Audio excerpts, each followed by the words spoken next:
Hey, it's Jason again from Fraser Valley Rose Farm. I wanted to make a video today on seedlings, and it comes from my previous video on how to start lavender from seed. And one of the users there very politely commented that putting seeds into the trays is the easy part. Getting them germinated is no sweat. The next part is the hard part. How do you go from germinating a seedling to making a great plant? So I wanted to cover some of those topics here. First thing I wanted to say before I go into transplanting and feeding and other things is that you have to make sure that if you're starting your seedlings inside like I did, that you provide sufficient light and air circulation to make a good healthy seedling to start off with. If you start it in too dark of a place or without air circulation, what will happen is your seedlings will begin to stretch, and maybe I'll throw a graphic up here of some etiolated seeds. But basically they start to look yellow, stretchy, and it's pretty hard to get their condition back if you start out a seedling that way. So you got to make sure that inside, whether you're using natural light or artificial light, supplemental light, that you provide enough light and a little bit of air circulation to get them going here. And now what I'd like to do is go ahead and tell you about fertilizing and feeding, watering, transplanting, thinning, and pinching. So stay tuned. Okay, I've got a bunch of seedlings here, and they are both thirsty and hungry, and so I have to water and feed them. And the way I feed them is I use a liquid feed like this, and this is just a dialysis spray by Scott's. It doesn't have to be applied this way, but basically you're applying it at about half strength. So whatever it says on the bag for fully grown, like if you're using Miracle Grow or something like that, whatever it says for fully grown plants, you'd want to go to a quarter of that strength to half that strength, and you might even apply it every second watering. If you can see the color of these plants, they're sort of a light mid-green. They're not, so it's certainly not overfed. I don't overfeed my seedlings if I can help it. You can see they might even be a little bit on the hungry side, and that's okay with me. I'm not trying to get them that bright, dark green, at least not in this stage. I'd like them to continue growing on the light side. The composition of the fertilizer I use is fairly balanced. I think it's a 20-20-20. You can even drop down that middle number. That middle number is phosphorus, and that phosphorus is related to stretch in your seedlings. And so if you found something that was like 14-7-14, that would be fine too. I'm going to just give them a quick watering here.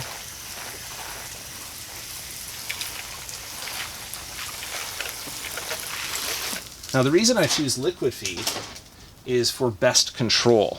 I want that if I see signs of deficiency, if I see signs of problems with the feeding, I want to be able to respond to that quite quickly, and liquid feed is released immediately to the plants.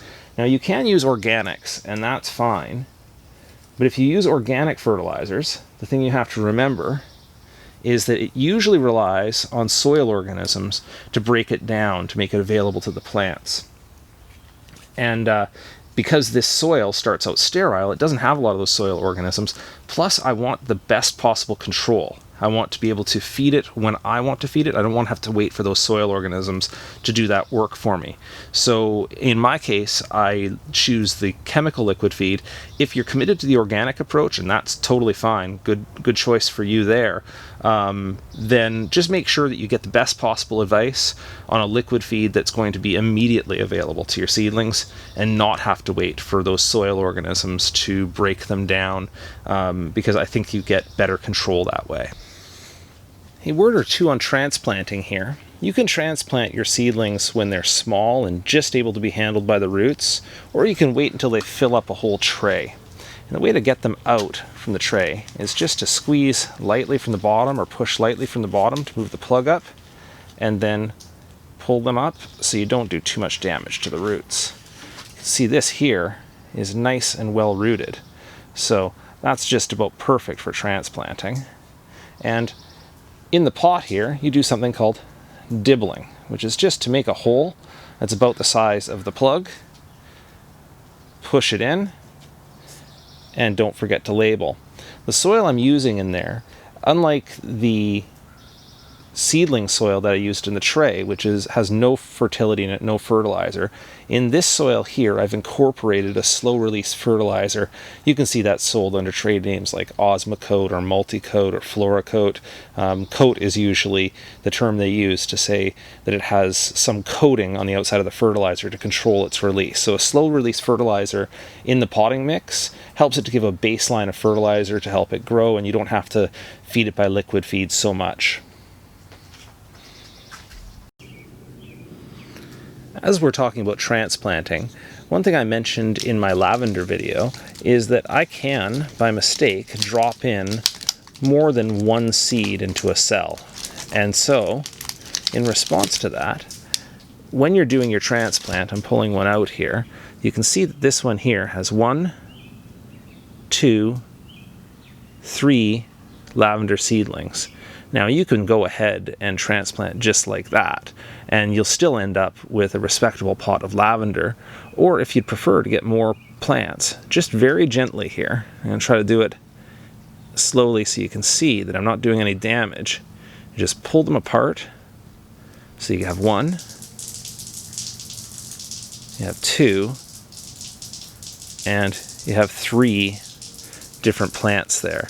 And because I haven't done any root damage to them as I pulled them apart gently like that, those can all go directly to transplant. Let's talk for a second on the topic of pinching seedlings. Now these seedlings here have a tendency to grow up as a single stalk. I'm going to pull this one out here as an example, but you can see on this one here that it's coming up as a single stalk.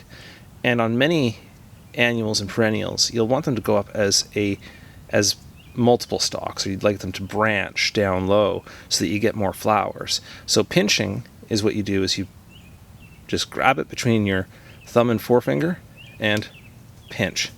Simple as that. So there's the top that used to be on it, and now this should, in response to that, the flower should put out more branches down at every node where there's a leaf, and so I will get more flowers in total and a better plant structure if I pinch off the top. And that's true of lavender as well, and many other plants, is that if you do a pinch, that you'll end up with a better structure and more flowers.